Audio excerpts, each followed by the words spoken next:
歡迎收睇《營商致富之貿發天空》。咁咧，我哋咧就繼續咧就會講一講關於呢個貿發局咧喺嚟緊喺通過我哋邊啲途徑咧，可以令到我哋咧更加了解一下，即係中國喺中央政府喺呢個十二五規劃嘅建議之下咧，有啲咧我哋可以通過啲唔同嘅活動啦，可以了解多啲啊。無論喺香港嘅或者國內嘅，咁我先介紹下我嘅嘉賓先啦。咁啊，今日嘅嘉賓咧就係貿易發展局助理首席經濟師何達權先生，迪神嘅，你好。你好 Jerry。頭先上一節咧，你就將一個好高層次嘅問題咧，令到我哋咧容易解説到。我哋好多時咧中小企業咧就最緊要就係有啲咩關我事啊嘛。咁啊，似乎入獄啦，知道我哋關我事。咁我哋經一途徑嚟緊，譬如話而家即係知道話下個月就會有機會一路出台啦。咁譬如話喺貿發局有啲咩活動，無論係喺香港嘅或者係國內嘅，我哋會留意下邊啲活動啊，或者係講座，可以了解多啲成個政策嘅咧。OK， 咁啊 Jerry， 其實好簡單嘅啫。咁啊貿發局咧，其實就喺下個禮拜咧，我哋就會即係有一個研討會嘅。係啊係。咁啊研討會，我哋就會邀請一啲行業嘅專家，特登去同我哋去仔細去剖析翻究竟唔同嘅行業喺國內喺十二五嘅規劃嗰段期間嚟講咧，有咩嘅商機嘅，有咩地方咧？我哋啲中小企特別要留意嘅。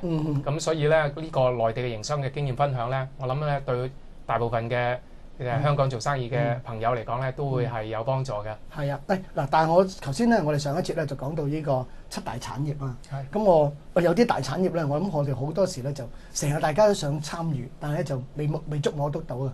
其中一樣嘢而家講過咧，就講節能啊，因為嗱中國咁大啊，一方面咧就一路推動生產，但係另一方面咧都要講節能啊，又講環保啦。譬如節能環保呢方面咧，對好多企業咧未必真係好掌握得到。譬如嚟緊，你譬如貿發局有冇邊啲活動啊，或者係博覽會，其實通過呢啲我哋會了解多啲嘅咧。哦，有嘅 Jerry， 其實咧每年嚟講咧，我哋都係就住節能環保嗰啲產業嚟講咧，我哋會係做一個叫做 Eco Expo Asia 嘅，就係國際環保博覽嘅，同埋咧，每年嘅年尾咧，我哋都會搞一個叫創新科技及設計展覽。係啦，呢個咁呢啲嘅一啲嘅展覽啊，或者係 Expo 嚟講咧，就對相關嘅行業嚟講咧，我哋會帶好多嘅 exhibitors 啊，或者啲展覽商嚟嘅。咁亦都透過呢啲機會咧，可以有啲嘅商業配對嘅情況可以做到啦。係啦，係啦。咁所以我哋除咗喺環保節能呢個產業之外，我哋喺唔同嘅產業咧，我哋都係有啲相關嘅一啲嘅博覽啊，或者研討會嘅。咁喺博覽嘅期間嚟講咧，我哋會做有多嘅一啲嘅相關嘅活動嘅。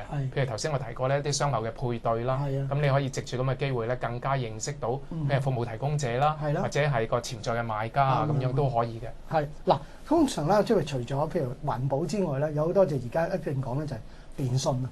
電信嗰方面啦，電信方面我淨係諗到咧就香港啊，當然喺即係創新科技展就年年我都有留意睇到啦。譬如除咗香港之外咧，有冇啲譬如話有啲譬如考察團啊，係會去到國內即係親歷去睇到嘅咧？當然有啦，因為其實貿發局每年都淨係喺海外，包括係中國內地嗰個即係考察團或者業務推廣嗰方面咧，我哋都做好幾百個嘅。係。咁其中譬如就住新一代嗰啲信息嗰啲技術呢方面嘅一啲產業咧，我哋係譬如做一啲嘅珠三角移動應用平台啊，或者係香港無線科技嘅珠三角嘅考察團啊，我哋都有組織一啲咁嘅考察團去當地去睇下嘅。係啊，咁啊，我諗如果大家朋友咧，我唔好理即係範圍太廣啦。有陣時無論咧，你係對即係新能源又好，或者係醫療好，或者係即係生物產業都好啦，我咪多多留意，有唔同嘅即係有啲活動咧，可以留意下啦咁樣。嗱，我講起咧，而家近呢幾年咧，我哋香港有個特別嘅產業咧，大家都唔能夠忽視嘅。就呢個產業咧，出口嚟嘅對香港都唔即係其實幾好喎，就係一個叫文化產業啦。係。咁啊喺文化產業方面，其實文化產業都係咪呢個十二五規劃建議裏頭嘅其中一個支柱性嘅產業嚟嘅咧？會係啊，因為點解咧？其實文化產業嘅重要性就係話佢係一個即係無煙嘅綠色工業。即係換句話嚟講，佢唔會係污染個環境嘅。係喎。咁另外一樣嘢咧就話，其實咧就因為文化產業咧，一般嚟講佢要求嗰個產入啊，即係話嗰個從事嗰啲人員嗰個投入，佢哋嗰個教育水平啊，或者諸如此類都係會比較高嘅。咁呢個咧正正咧就適應到咧話每年咧而家國內咧大學畢業生咧係數以百萬計嘅。係啊。咁如果我哋可以製造到一個咁嘅產業，而呢個產業咧以一個較高嘅增長率去增長的話，就可以吸納到好多嘅畢業嘅學生啦。咁所以亦都係會有助到嘅國家嘅經濟嘅發展嘅。係。喂，我睇到啦，我見到你嘅資料顯示咧，去到2015年咧，文化產業咧將要實現增加值咧，去到3200億元嘅人民幣。哇，真係好犀利喎！呢個數字。但係其實呢個係咪一個指標？你從你即係從經濟分析嘅角度嚟睇，其實呢個係咪可能性都好高嘅咧？我相信即係如果我哋喺過去幾年睇翻喺國內一啲嘅重點行業嘅發展嚟講咧，即係雙位數字咧，基本上咧就係一個常態嚟嘅。咁但係咧就如果睇翻文化產業咧，估計嚟講咧，可能嚟緊每年嘅增幅咧都係超過20%嘅。咁所以你諗下喺當中嗰個投入啊，同埋當中嘅產出嚟講咧，係相當大嘅一個數字咯。係啊，嗱，我覺得文化產業咧，大家咧可能都會聯想到咧就係有啲即係我諗電影啊、動畫啊。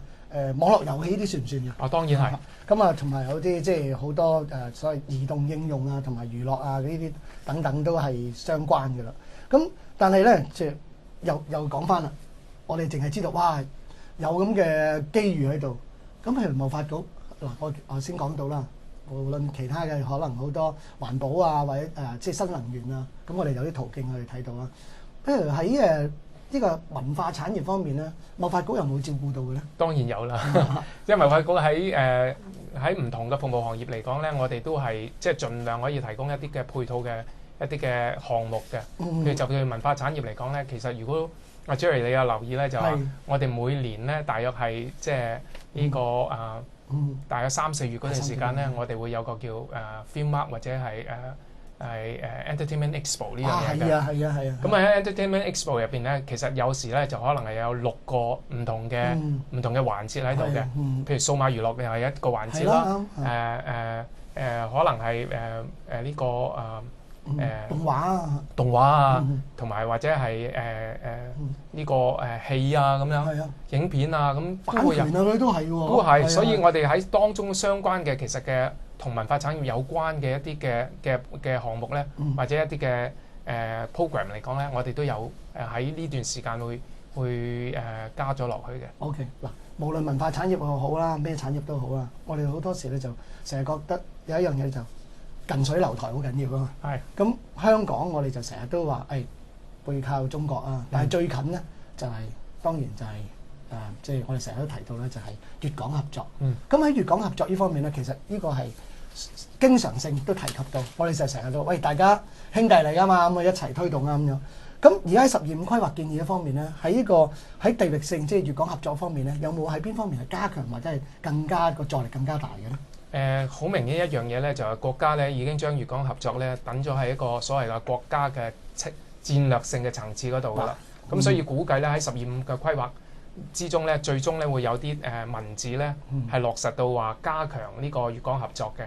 咁而其中一個主要嘅途徑係加強呢個粵港合作咧，就會透過呢個CEPA 嘅。係啦。CEPA 就係話呢個係內地同香港更緊密嘅經貿嘅關係。係。咁呢個安排嚟講咧，當然係全國性嘅。係。咁但係問題咧，我哋亦都係透過同喺廣東實行一啲所謂嘅先行先試嘅措施咧，咁就可以加強到同呢個廣東省嘅合作嘅。咁我睇到咧就話呢個地方上嘅合作咧，其實我哋喺過去幾年個 CEPA 個補充協議度已經睇到㗎啦。係啊。咁最近嘅2次嘅補充協議度都加入咗一啲嘅同廣東省嘅先行先試嘅措施，而家大約有成20多項㗎啦。係。我聽聞咧就話從有陣時我哋要解説咧，就要解讀咧，從啲字面都要解讀咯。就係而家咧喺今次嘅12.5同11.5咧更加有唔同啦。就係話近時咧15就話要有啲咁啊，即係講粵港合作咧就保留嘅，而家就唔係咯。而家講到咧就係要講提升啦，係嘛？咁其實呢啲係咪只係我哋解讀嘅人只係一種故弄玄虛？睇到字就自己自我安慰咧，因為其實真係從呢個解讀嚟睇咧，呢個嘅規格其實亦都提升咗嘅。我相信就即係好似大多數嘅一啲嘅分析都係咁睇㗎啦，就話呢啲字眼咧唔係立亂用嘅。係。換句話嚟講咧，如果佢講得話要鞏固或者提升的話咧，佢真係有個用意喺度嘅。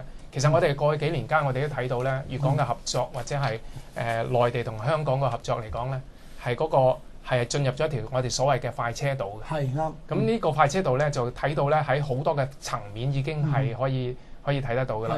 特別係如果用翻 CEPA 呢個例子嚟講咧，其實而家 CEPA 咧到由即係佢開始引入 CEPA 到咗過咁多年嘅一啲嘅補充協議嘅簽署咧，而家就住喺服務行業嘅一啲開放嘅措施咧，已經超過300項。係嚇，咁頭先我講到最近呢2年嘅一啲粵港合作嘅措施，先行先試嚟講，都有20項嘅。咁所以你睇到咧，就好明顯一樣嘢就話，內地係想加快咗香港即係同香港嘅合作，以至到咧可以加強咗兩地嗰個嘅經貿嗰個融合喺度嘅。係，喂，咁啊嗱，即係。而家正好時候啦，我知道貿發局咧就過2日咧就有個活動，就係特別咧就係俾即係嗰啲香港嘅服務業嘅一個最好嘅機會，就係話先嚟咧就推出呢個就十二五規劃嘅解讀。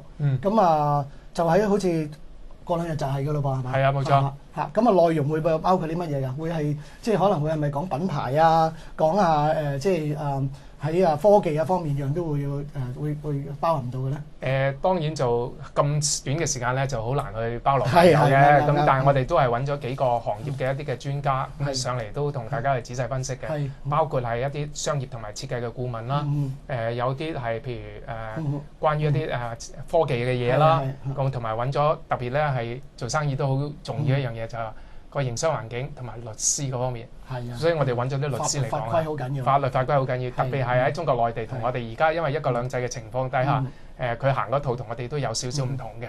喺度咧，我再次多謝咧香港貿易發展局助理首席經濟師何達權先生的神嘅。咁啊，我哋咧下一集咧就請嚟你哋其他同事同我哋繼續咧去講下呢個貿發天空，究竟個天空上有幾多寶物我哋可以攞啦？多謝各位。